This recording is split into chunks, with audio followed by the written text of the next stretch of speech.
So Pankaj sir, the most asked question, specially क्योंकि हम लोग अब फेस्टिव सीजन की तरफ बढ़ रहे हैं, कि क्या अभी घर खरीदने का सही समय है या फिर अभी रुका जाए, क्योंकि ब्याज दरें अब जो है ऊंचे की तरफ जा रही हैं।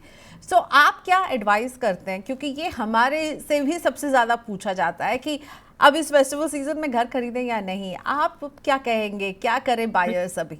मैं तो कह रहा हूँ कि प्राइस और अफोर्डेबिलिटी में पैरिटी है, और यही कारण है कि हमने पिछले पिछले साल इंटरेस्ट रेट बढ़ने के बावजूद भी हमने करीब 35% ग्रोथ देखी प्रॉपर्टी सेल्स के अंदर। और मुझे लगता है ये कंटिन्यूअस है। पिछले एक साल के अंदर हमने करीब 4.5 लाख यूनिट के न्यू लॉन्चेस देखे, और मैं ये देख रहा हूँ ये फ्लो कंटिन्यू होने वाला है।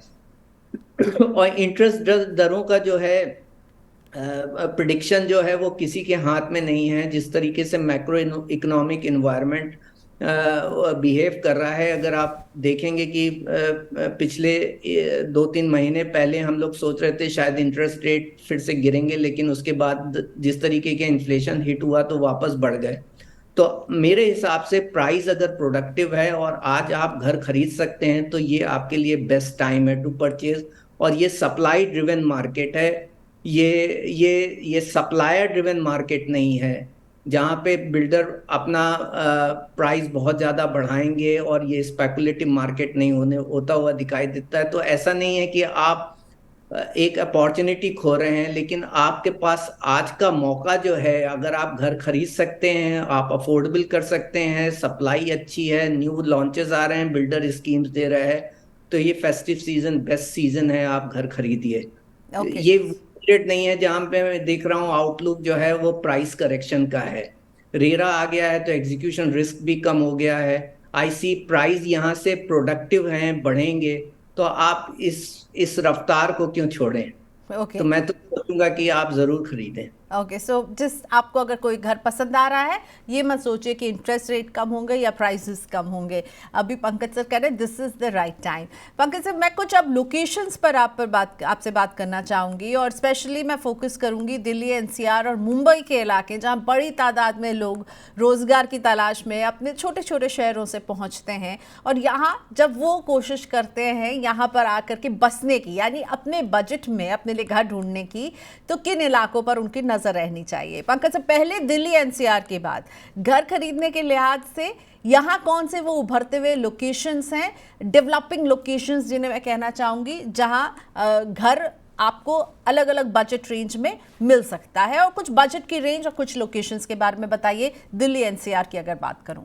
देखिए देखिए, द्वारका एक्सप्रेसवे ऑलमोस्ट रेडी हो गया है, और तो वो एरिया जो पेरिफेरल एरिया को कनेक्ट कर रहा है, Manesar and some of these regions, वहाँ पे आपको अच्छे अफोर्डेबल सेगमेंट के अंदर प्रोजेक्ट्स मिल जाएंगे। और ये जो कनेक्टिविटी का जो इन्हांसमेंट है, इसकी वजह से आपको इम्प्रूवमेंट होता हुआ दिखाई देगा। और अभी हमें अर्ली स्टेज पे दिख रहा है कि कुछ एक मार्केट हैं जहाँ पे प्राइस ग्रोथ बहुत ज्यादा हुई है, और वो रीजन ये है कि क्योंकि इंफ्रास्ट्रक्चर जो है रेडी हो गया है। उसके अलावा नोएडा है, क्योंकि कारण है वो थोड़ा बीटन अप मार्केट है because of the stalled projects और मेनी अदर इश्यूज। बट एक एक अगर एक प्रोलॉन्ग पीरियड पे एक एरिया में अगर आपको स्टैग्नेंसी दिखती है, तो वहां पे उसमें एक प्रोडक्टिविटी इनबिल्ट होती हुई भी नजर आती है। और जिस तरीके के रिजोल्यूशन अब होने चालू हो गए हैं, कुछ एक स्टॉल्ड प्रोजेक्ट्स रेडी भी हो गए हैं, तो मैं ये बोलूंगा कि आप नोएडा को भी इग्नोर ना कीजिए। चाहे वहां पे जितनी भी नेगेटिव न्यूज़ेस रही हैं, लेकिन हमने अभी रिसेंट टाइम्स में कुछ न्यू लॉन्चेस भी देखे बड़े बड़े बिल्डर्स के, तो नोएडा को आप भी कंसीडर कर सकते हैं। केवल एक क्वेश्चन है कि आप बिल्कुल ऐसी जगह पे ना घर खरीदिए जहां पे नो सोशल फैब्रिक है, कहीं पे केवल जंगल है, और जंगल के बीच में आपको किसी बिल्डर ने कोई भी प्लॉट और इस तरीके की चीजें बड़े बड़े रुझान के हिसाब से देख लीजिए। क्योंकि जो हैबिटेशन और एंड यूज होता है उसके लिए डेंसिटी की जरूरत होती है। वो डेंसिटी जब तक नहीं आती है तब तक सोशल फैब्रिक नहीं बनता। क्योंकि एक शॉपकीपर है, अगर उसे शॉप खोलनी है तो उसके लिए रेक्विजिट डेंसिटी नहीं होगी तो वो शॉप नहीं खोलेगा, क्योंकि उसके लिए बिजनेस सस्टेनेबिलिटी नहीं होती। और जो भी लोकेशन है उसका आप नाइट विजिट जरूर करिए। आप देखिए कि वहां पे रहने लायक वो लोकेशन है, सिक्योर है, और इंफ्रास्ट्रक्चर कनेक्टिविटी के बाद कितना वक्त लग जाएगा वहां पे डेंसिटी आने में उसका एक। और डेंसिटी ऐसा नहीं होता है कि किसी भी एक एरिया में ऑटोमेटिकली जनरेट हो जाए जब तक वहाँ इकोनॉमिक हब ना बने। तो बिल्कुल। इकोनॉमिक और इंफ्रास्ट्रक्चर इंटरेक्टिव लोकेशन पे कीजिए, जहाँ पे रेडी हो गया इंफ्रास्ट्रक्चर वहाँ पे लीजिए, और साथ में ये देख लीजिए कि जो लोकेशन है वहाँ एनफ डेंसिटी है for social fabric to get ready. बिल्कुल, तो मतलब आप एकदम एक आइसोलेटेड से लोकेशन में ये सोचकर कि ये डेवलप होगा, आपने घर खरीद लिया क्योंकि शायद आपके बजट में फिट हो रहा होगा, लेकिन ऐसे इलाके में घर खरीदना सही नहीं होगा। ऐसा इलाका चुनिए जहाँ चहल पहल है, जहाँ पर लोग हैं, दुकान है, आप देख रहे हैं कि कनेक्टिविटी है, ये बहुत ज़रूरी हो जाता है। ठीक है, आपने बेयर दो, मिनिमम हो कि आपके पास एक किराना स्टोर हो, आप घर रात में जाइए तो एक मेडिकल स्टोर है, आप क्रोसिन खरीद सकें कभी एब्सोल्युटली। जरूरत पड़े। एक दो होटल हो तो वो एक मौके की और वहाँ ग्रोथ वाली लोकेशन बन के आ जाती है। ठीक है, तो हमने बात की, आपने कहा एक नोएडा का लोकेशन, एक द्वारका एक्सप्रेसवे के आसपास। कुछ लोकेशन जो काफ़ी लोगों को बजट फ्रेंडली लगते हैं दिल्ली एनसीआर में, उसमें है फरीदाबाद और ग्रेटर नोएडा। यहाँ ये लोकेशन आपको कैसे लगते हैं, क्योंकि यहाँ का जो बजट रहता है वो compare to Noida, compare to Ghaziabad थोड़ा सा कम रहता है।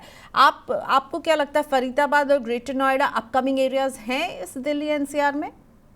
अब मैं तो ये नहीं बोलूंगा कि वो एक समय से अपकमिंग है। फरीदाबाद तो एक तरीके से इंडस्ट्रियल टाउन बन करके डेवलप हुआ। अगर आप 2006-07 की बात कीजिए तो वो सबसे पहला एरिया था जहाँ पे बड़े साइज के प्रोजेक्ट्स लॉन्च हुए। हालांकि it lost its own sheen, but nevertheless like कि अगर आपका इंटरेक्टिबिलिटी, अगर आपका जॉब उस साइट पे है तो आप फरीदाबाद का भी चुनाव कर सकते हैं। ग्रेटर नोएडा के ऊपर भी ये है क्योंकि कनेक्टिविटीज आपकी अच्छी है उस मार्केट के अंदर। आप नोएडा से वेल कनेक्टेड है तो आप ग्रेटर नोएडा और गाजियाबाद का भी चुनाव कर सकते हैं क्योंकि उसकी एक्सेसिबिलिटी दिल्ली से भी अच्छी है। ओके, अब बात करते हैं आपकी मुंबई, जहाँ से पंकज जी जुड़े हुए हैं हमारे साथ। मुंबई में प्रॉपर्टी के रेट एनसीआर के मुकाबले कहीं ज़्यादा होते हैं। साइज इंक्रीज की भी बात की जाती है, तो दिल्ली एनसीआर के लिए जो साइज इंक्रीज होगा वो मुंबई के प्रॉपर्टी बाजार के लिए सूटेबल नहीं होगा। तो मुंबई के वो कौन से लोकेशंस हैं जो आप देख रहे हैं जो अपकमिंग हैं और रेजिडेंशियल प्रॉपर्टी के लिए लोगों की फर्स्ट चॉइस बन रहे हैं, और बजट में भी हैं, और किस बजट में हैं वहाँ के लोकेशंस? देखिए, मुंबई में अगर हम देखें तो मेट्रो और द इंफ्रास्ट्रक्चर कनेक्टिविटी में एक बहुत तेजी से एक अच्छी रफ्तार हुई है और काफी सारे प्रोजेक्ट 2023-24 में बन के रेडी होने वाले हैं।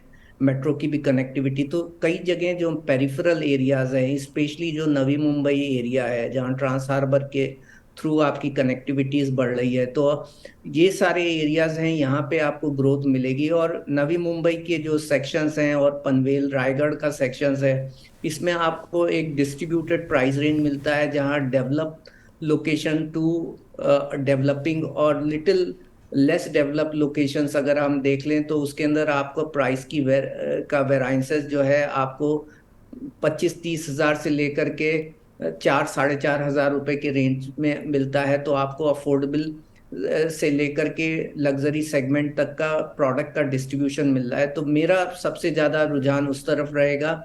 तो अगर हमने एक एनालिसिस की थी कि how different localities are connected to spread of the economic hubs, और उसके बेसिस पे हम फ्यूचर प्राइस प्रोजेक्शन निकाल रहे थे, तो अगर उसके हिसाब से देखेंगे तो हमें कुछ एरियाज लग रहे हैं, हालांकि वो थोड़े दूर हैं, जैसे अलीबाग हो गए, पेन हो गया, नवी मुंबई में द्रोणागिरी, उल्वे, ये सारे रीजन हो गए। यहाँ पे प्राइस ग्रोथ के प्रोस्पेक्ट सबसे अच्छे हैं क्योंकि इसकी connectivity with the spreads of all the CBDs जो है वो इम्प्रूव होती हुई दिखाई दे रही, तो आप इस एरिया को कंसीडर कर सकते हैं। इसके अलावा दूसरे पेरिफेरल एरिया हैं जो मीरा रोड, वसई विरार भी है, आपका थाने और बियॉन्ड थाने हैं, सेंट्रल एक्सटेंडेड सबर्ब्स हो गए, इधर भी है, but they are develop. But अगर हम रिलेटिव एस्पेक्ट्स पे देखेंगे तो नवी मुंबई एंड उसके कनेक्टेड एरियाज हैं, वहां पे आपको सबसे ज्यादा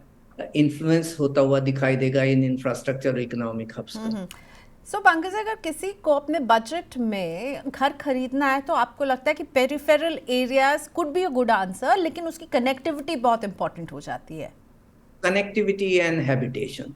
ओके, सो 2 थिंग्स जो आपको बिल्कुल भी इग्नोर नहीं करना कि वहाँ से आप शहर के दूसरे इलाकों में या अपने ऑफिस तक, या बच्चे हैं तो स्कूल तक कैसे पहुँचेंगे, कनेक्टिविटी है, ट्रांसपोर्ट की कनेक्टिविटी है, ये देखें, और हैबिटेबिलिटी यानी कि वो कितना एरिया बसा हुआ है, इन 2 चीज़ों को ज़रूर कंसिडर करें। सो आई गेस अगर घर खरीदना है इस फेस्टिवल में तो केवल अपने बजट को नहीं देखिए, बजट और घर के साइज़ के अलावा आपको उस लोकेशन को भी आइडेंटिफाई करना आना चाहिए जो आपको सूट करेगा।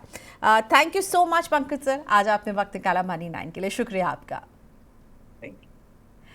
चलिए आज की इस बातचीत को हम यहीं रैप अप कर रहे हैं। आई होप कि आपको मदद मिले अगर आप भी घर खरीदने की प्लानिंग में जुटे हुए हैं कि कैसे आप बैलेंस करें बजट के बीच में, घर के लोकेशन के बीच में, और जब घर का लोकेशन तय करें तो किन बातों का ख्याल रखें।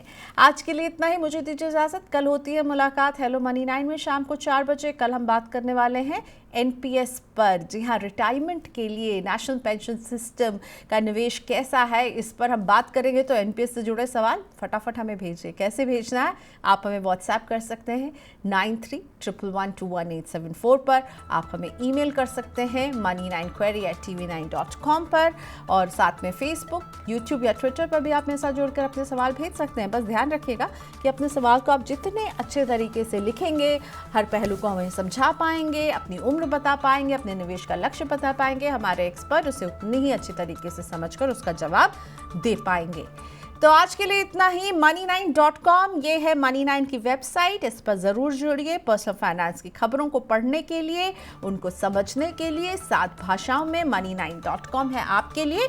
और मनी 9 के ऐप को डाउनलोड नहीं कीजिएगा, क्योंकि आपको पर्सनल फाइनेंस से जुड़ा ढेर सारा कंटेंट यहाँ पर देखने को मिलेगा आपकी भाषा में, सरल भाषा में। हम बना रहे हैं पर्सनल फाइनेंस से जुड़ी खबरें जो आपके काम आ सके, जो आपके जेब का ख्याल रखें। तो मनी 9 के ऐप को ज़रूर डाउनलोड करें। आज के लिए इतना ही, बाय बाय।